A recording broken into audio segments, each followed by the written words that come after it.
everyone. Welcome back to Kindle English Podcast. I'm Hazel. And I'm Finn. Good to be here. Okay, so quick question before we even start. When was the last time you talked to a total stranger for more than 30 seconds? Honestly, probably never, unless you count the guy at the gas station who asked if I'd beat the storm. That's exactly it. That's the hook. Because I'd bet almost anything that the last real conversation you had with the stranger, the checkout line, the elevator, the bus stop, started with the weather. Oh, that's so true. It's like it's the universal password. You say something about the rain, and suddenly you're allowed to talk to a human. Right? It's the safest topic on planet Earth. Nobody's ever gotten into a screaming match over whether it's a bit chilly today. Give it time. We've actually been having so much fun lately just pulling apart these everyday moments, the stuff that seems small but is honestly where most of your real English happens. Yeah, and today we're going all in on bad weather. The vocabulary, the culture, the little scripts you can steal the next time the sky falls apart on you. So if that sounds useful, do us a favor. Hit subscribe, and if you know someone who's learning English and hates small talk, send this one their way. Because trust me, once you've got weather talk down, you can survive basically any elevator ride in any English-speaking country. All right, let's get into it. Finn, I want to start with the word gloomy. Gloomy, like dark and depressing. Exactly. Gray sky, no sun, everything feels a little heavy. It's so gloomy out today. That's a very natural way to describe a dull, overcast day without even mentioning rain. I like that it doesn't sound dramatic. It just sounds tired, like the sky gave up. The sky gave up. I'm stealing that. Okay, but can we talk about why this is such a universal thing? Like, why weather specifically? I think it's because it's completely neutral. It affects literally everyone in the room, but it's nobody's fault. And nobody has to have an opinion about politics or religion or anything risky. It's the ultimate low-stakes topic. Exactly.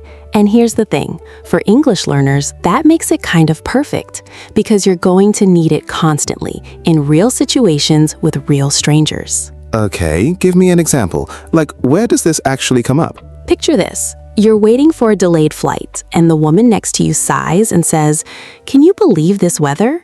That's it. That's your opening. You don't need a perfect sentence. You just need something.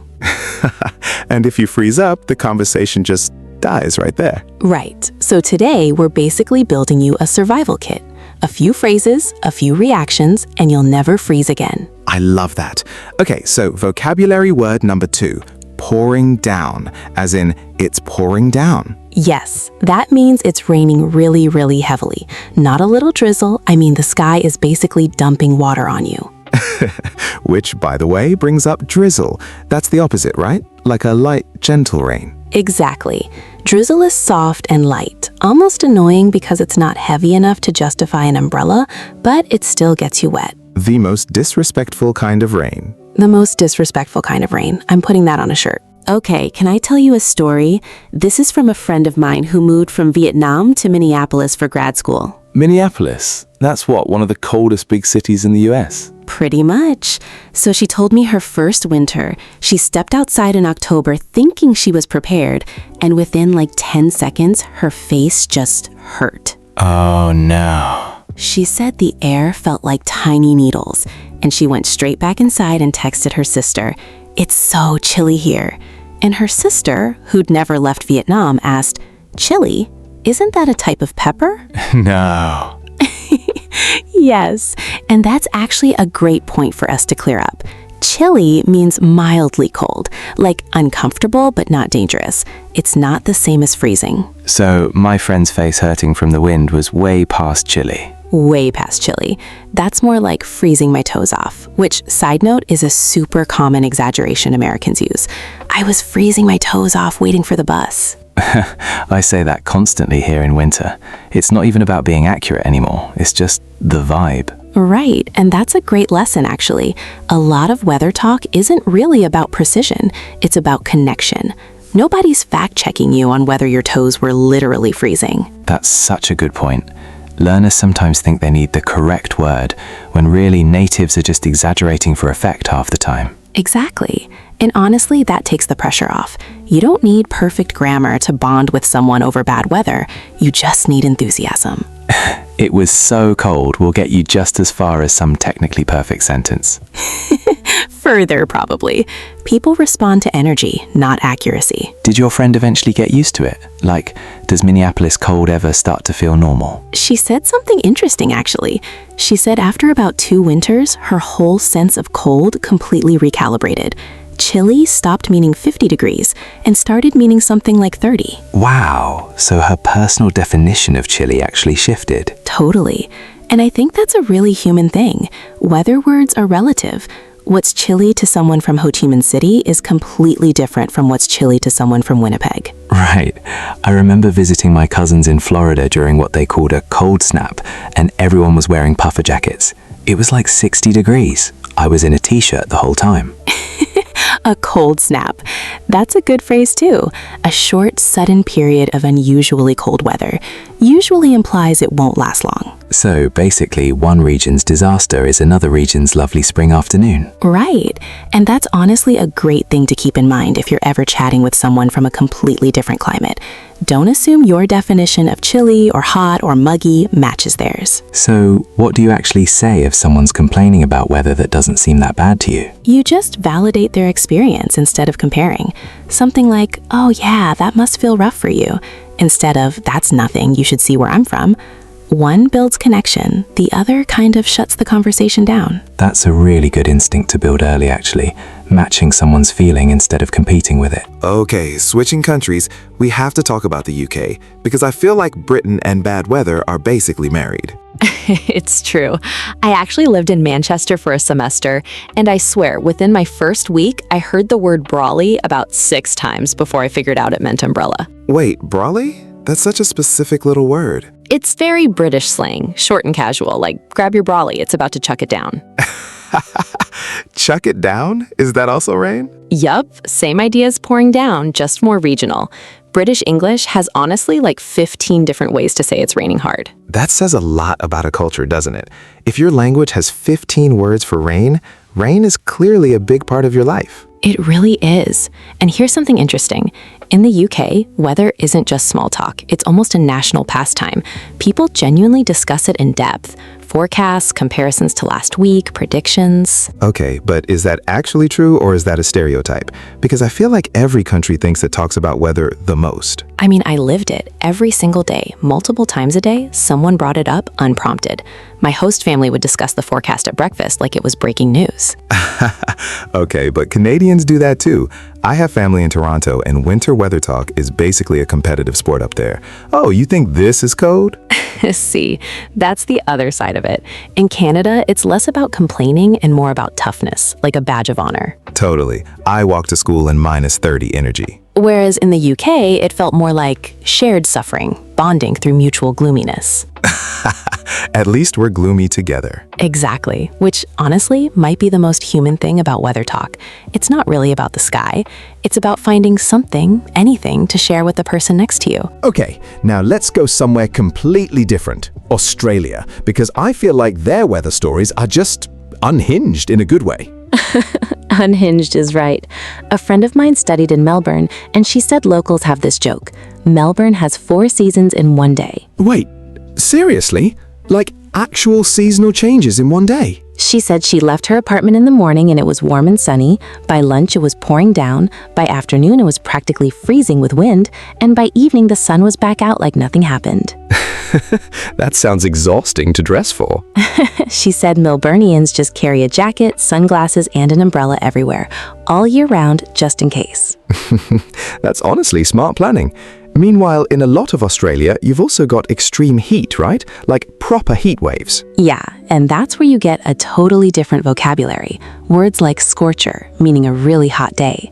It's going to be a scorcher today. Very casual, very Australian. What about muggy? Is that used there too? Muggy's more about humidity, hot and sticky, that heavy, damp air feeling. You get muggy days in places like Queensland, or honestly in a lot of the southern US too. Think New Orleans in July. Ah, muggy days are the worst. You step outside for 2 seconds and you're already sweating. Right. It's different from just hot. Hot can be dry desert heat. Muggy is that thick, wet blanket kind of heat. That's such a useful distinction.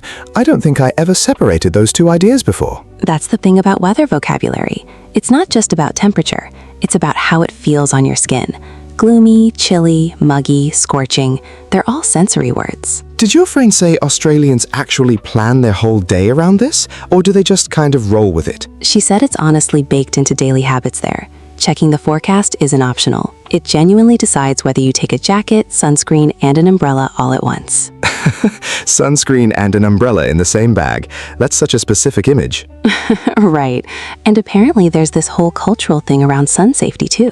You'll hear slip, slop, slap over there, which is a little safety phrase. Slip on a shirt, slop on sunscreen, slap on a hat. Oh, that's such a catchy way to teach a habit, like a little weather-related rhyme. Exactly. And it shows how weather awareness gets built into culture in ways that go way beyond just small talk.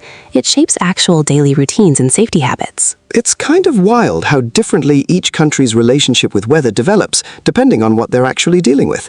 Brits get soft, constant rain, Canadians get brutal cold, Australians get this unpredictable mix of extremes. And each of those realities shapes the language too.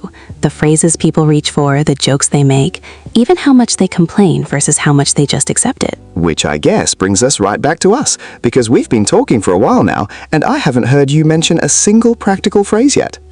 Fair. Let's fix that. Okay, let's get practical for a second. Say I want to actually start a conversation using weather. What do I say? Honestly, keep it dead simple. Can you believe this rain? Or some weather we're having, huh? Both are classic openers. Nobody expects a deep answer. What if someone starts it with me? Like, what if a stranger says that first? How do I keep it going instead of just saying yeah? Great instinct, because yeah kills it instantly. Try adding a little reaction plus a follow-up. Like, I know, right? I wasn't ready for it at all, were you? Ooh, so you agree, you add a tiny personal detail, and then you toss the question back. Exactly. That's the whole formula. React, add something small, ask something back. It keeps the ball moving. What if you actually disagree with what they said? Like they say, this weather is terrible, but you're weirdly enjoying it. You don't have to fake agreement. You just soften it. Instead of, no, I like it, try, really? I kind of love days like this, honestly. It's a gentle disagreement, not a confrontation. See how you didn't just say, no, you're wrong? You softened it with kind of and honestly. That's what keeps it friendly. Exactly. That's the trick. And if you need a second to think while you're forming your answer, you can just say, let me think, or honestly, I hadn't thought about it that way. Filler phrases, basically. Little verbal breathing room. Right. Natives use those constantly. Nobody talks in perfect instant sentences. What about follow-up questions? Because I feel like a lot of learners freeze after the first exchange. Easy fix. Always have a what about you? Or how do you usually deal with that? Ready. This heat is brutal. How do you usually cool off? Boom, conversation's alive again. Okay, and mistake time. What's the one thing learners get wrong here? Honestly, a lot of learners over-apologize or over-explain. Like, I am sorry, I do not know exactly how to say this, but the weather today is very bad, is it not? It's technically fine, but it sounds stiff. Way too formal for small talk. Right, just trust the short version. Ugh, this weather, huh? Does more work than a full grammatically perfect paragraph. Short and real beats long and careful. Here's one more tip, actually. Pay attention to tone, not just words. You can say the exact same sentence, this weather is unbelievable, and mean either this is a disaster or this is amazing, just depending on how you say it. So how do you know which one someone means if you're just listening? Usually the face and body language make it obvious in person. But even just over audio, listen for whether the tone rises with energy, that usually signals something positive, or drops and drags, which usually signals complaint. That's actually a great listening tip beyond just weather talk. Tone carries half the meaning in English conversations generally. Completely agree. And honestly, once you start paying attention to tone, small talk gets a lot easier to read because you stop worrying so much about catching every single word. Which honestly takes a lot of pressure off because nobody catches every single word, not even native speakers. Definitely not. I zone out mid-sentence constantly and just nod along. Okay, now here's a fun twist. Some weather expressions have nothing to do with the actual sky. Oh, like idioms? Exactly. Under the weather, for example. If I say, I'm feeling a bit under the weather today, what do you think that means? Is it like you're sad or tired? Close. It actually means you're feeling slightly sick. Not seriously ill, just a bit off. I might skip the gym, I'm feeling under the weather. That's kind of a beautiful phrase, honestly. Like your body has its own gloomy sky going on. I love that image. And here's another one. A storm's brewing. That doesn't necessarily mean an actual storm. So what does it mean? It means trouble is coming. Tension is building somewhere. Like, there's definitely a storm brewing between those two coworkers, meaning an argument is about to happen. Oh, that's such a useful one for describing office drama. Exactly. And speaking of storms, real ones, that reminds me of cabin fever. You know that one? Yeah, isn't that the restless, stir-crazy feeling you get after being stuck inside too long? Exactly right. Usually because of bad weather, a blizzard, endless rain, whatever. By day 3 of the storm, we had serious cabin fever. I had major cabin fever during a snowstorm in Toronto once. By day 2, I was rearranging furniture just to feel like I was doing something. That's peak cabin fever behavior. And one more, rain check. That one confused me for years. Oh, rain check is great. It means postponing plans to a later time. Can I take a rain check on dinner tonight? I'm exhausted. It doesn't need actual rain involved at all anymore. Wait, so it's completely disconnected from weather now? Pretty much. It started from outdoor events getting postponed because of rain, and it just stuck around as a general phrase. English is wild. Weather words just quietly sneak into completely unrelated situations. Honestly, once you notice it, you start seeing weather idioms everywhere. Someone showers you with compliments, or a relationship hits a rough patch. That one's not technically weather, but it's got the same feeling. What about clear up? Is that only about the sky? It usually starts there. I think it's going to clear up by the afternoon, meaning the clouds will go away and the sun will come out. But people also use it for situations. Things got tense at dinner, but it cleared up by dessert. Oh, so a tense conversation can literally clear up, same as a rainy sky. Exactly. And I think that overlap isn't an accident. Weather has been such a huge part of daily human life for so long that it naturally became the go-to metaphor for moods and emotions too. That's kind of beautiful, actually. Like language just absorbed the sky into how we talk about feelings. It really did. Gloomy mood, sunny personality, stormy relationship, foggy memory. The weather's basically hiding inside half our emotional vocabulary. Okay, now I'm going to notice this everywhere for the rest of the week. Good. That's honestly the best way to learn this stuff. Once you notice a pattern, you can't unsee it, and it sticks so much better than memorizing a list ever would. Okay, let's actually make this real. Picture a small, cozy coffee shop, rain hammering on the window, and you're waiting for your order. I'm picturing it. Steam on the glass, that warm coffee smell. Right. And the barista hands someone their drink and says, "Careful out there, it's really coming down." That's your invitation. Okay, so what does the customer say back? Tell me about it. I literally ran the last block and I'm still soaked. Yeah, it came out of nowhere. This morning was totally clear. And see what happened there? Nobody had to be clever. 2 short, honest reactions, and suddenly 2 strangers have a shared moment. That's such a low bar to clear, honestly. And it makes the whole thing feel achievable instead of scary. Exactly. That's the goal. You don't need a speech. You just need one honest sentence. I think learners sometimes imagine small talk needs to be interesting or funny, when really it just needs to be present. Showing up with a reaction is basically the whole job. Right. And honestly, even a simple, "Yeah, this weather's wild," said with real energy will land better than a clever line said nervously. Okay, let's actually practice this live. Finn, you're waiting at a bus stop in the pouring rain. I'll walk up next to you. Got it. I'm cold. I'm annoyed. I'm ready. Of course it's pouring down the one day I forgot my umbrella. Tell me about it. I checked the forecast this morning and it said 30% chance. Feels like they lied to my face. Right? 30% apparently means guaranteed disaster. Honestly, I should have just grabbed my brolly on principle. See? Right there. Finn used brawly supernaturally in a normal sentence. No explanation needed because we're already familiar with it. And notice neither of us apologized for complaining. We just reacted honestly, and it built a little connection in like 15 seconds. That's genuinely all it takes. Shared discomfort, a little humor, done. But small talk, solved.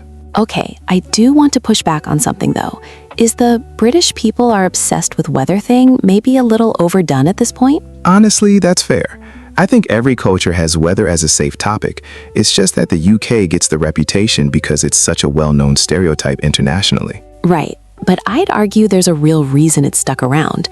The weather there genuinely changes constantly, multiple times a day, so there's always something new to comment on. Sure, but Melbourne doesn't that too, and Melbourne doesn't have the same reputation. Okay, that's a good point actually. Maybe it's less about how much the weather changes and more about how long the stereotypes existed in pop culture. Yeah, once something becomes a joke people repeat, it kind of becomes true just from repetition. Fair enough. I'll happily admit that one's more nuanced than I first made it sound. See, disagreement doesn't have to be dramatic. We just went back and forth, adjusted, and nobody stormed off. No storm brewing here, just weather nerds having a civil debate. Do you think that kind of gentle back and forth is something learners should actually practice on purpose, like deliberately disagreeing a little? Honestly, yes. A lot of learners avoid disagreement completely because they're scared of sounding rude, so they just agree with everything, even when they don't actually agree. Which ends up feeling a little hollow after a while, doesn't it? Like the conversation never really goes anywhere because nobody's pushing back. Exactly. And the trick isn't avoiding disagreement, it's softening it. Phrases like, "That's fair, but," or "I see what you mean, though I'd push back a little on," let you disagree without ever sounding harsh. I'd push back a little on is such a useful chunk, honestly. It sounds almost professional, but it still works in casual chats too. It really is versatile. You could use it in a work meeting or over coffee with a friend, and it lands naturally either way. Okay, one more story. Growing up in the southern US, summers were just brutal. Muggy doesn't even cover it some days. What was it actually like day to day? You'd step outside at 8 in the morning and already feel like you were wearing a wet towel. By noon, nobody wanted to be outside at all. So basically everyone just lived indoors with the AC blasting. Pretty much. My grandmother used to say, "It's not the heat, it's the humidity," which, honestly, I didn't understand as a kid, but now I completely get it. And that's such a classic Southern line, actually. And it ties right back to Muggy. It's never just about temperature. It's about how heavy the air feels. Meanwhile, contrast that with a proper snowed-in Canadian winter. Total opposite problem, but somehow the same result. Everybody's stuck inside. Which brings us right back to cabin fever, doesn't it? Whether it's brutal heat or brutal cold, you end up trapped indoors either way. Weather really does control more of daily life than people give it credit for. It really does. And I think that's honestly the emotional core of why we talk about it so much. It's one of the few things that genuinely shapes everyone's day, no matter who you are. That's a nice way to put it. It's less trivial than people assume. Did your family have any little weather rituals growing up? Like things you do specifically because of a storm or a heat wave? Oh, actually, yeah. Whenever a really bad storm rolled through, my mom would light candles, and we'd just sit on the porch and watch the lightning. It probably should have been scary, but it always felt kind of magical. That's such a lovely memory, honestly. Turning something that could feel stressful into this cozy little tradition. Yeah, and I think that's part of why weather stays such a rich topic for conversation. Everybody's got some story like that buried somewhere. A blizzard that counts of school, a heat wave that ruined a wedding, a storm that knocked the power out for a week. Right. And once you realize everyone's carrying around these little weather memories, it makes a small talk feel a lot less shallow. You're not just discussing the sky. You're kind of inviting someone to share their own story if they want to. That's a nice reframe. It's less empty small talk and more like a door that's always open, whether someone wants to walk through it or just say 2 words and move on. Exactly. And either way is completely fine. Sometimes it's just, wild weather, and that's the whole exchange. And that's okay too. Okay, before we wrap up, let's flag that one common mistake we mentioned earlier, over-explaining. Right, like trying to translate a full complex sentence from your own language instead of just using a short natural English chunk. Exactly. So instead of building this long, careful sentence, just grab one of these ready-made chunks. "This weather, huh?" Or "Can you believe this rain?" And let it do the work. And don't stress about which specific word is correct. Chilly, cold, freezing, muggy, gloomy. Natives mix these loosely all the time. Precision matters way less here than energy and timing. Say something, react warmly, and you're already doing better than staying silent. Silence is honestly the only real mistake in small talk.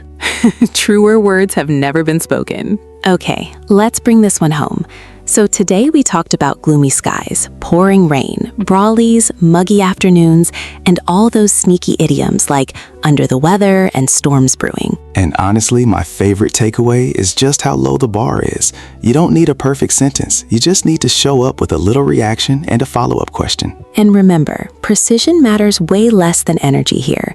Chilly, cold, freezing, gloomy, muggy, they can all overlap a little, and that's completely fine. Plus, you've got a whole toolkit now. Brawlies, cabin fever, storms brewing, cold snaps, taking a rain check. That's plenty to work with the next time the sky decides to misbehave. Thank you all so much for spending this time with us today, wherever you're listening from, on a commute, at the gym, wherever. Yeah, and hopefully next time it's pouring down outside, you actually feel a little excited to strike up a conversation instead of dreading it. Next episode, we're planning to dig into another one of those everyday moments that trips people up more than it should. So if today felt useful, that one probably will too. No spoilers though. If you enjoyed this one, hit subscribe, drop a comment about the weirdest weather story you've got, and share it with a friend who's learning English. Seriously, we read every comment, so don't be shy. And hey, if it's raining wherever you are right now, consider this your permission to just enjoy it a little instead of dreading it. All right, that's it from Kindle English Podcast for today. We'll see you in the next episode. We'll see you in the next episode. And hey, bring a brawly, just in case.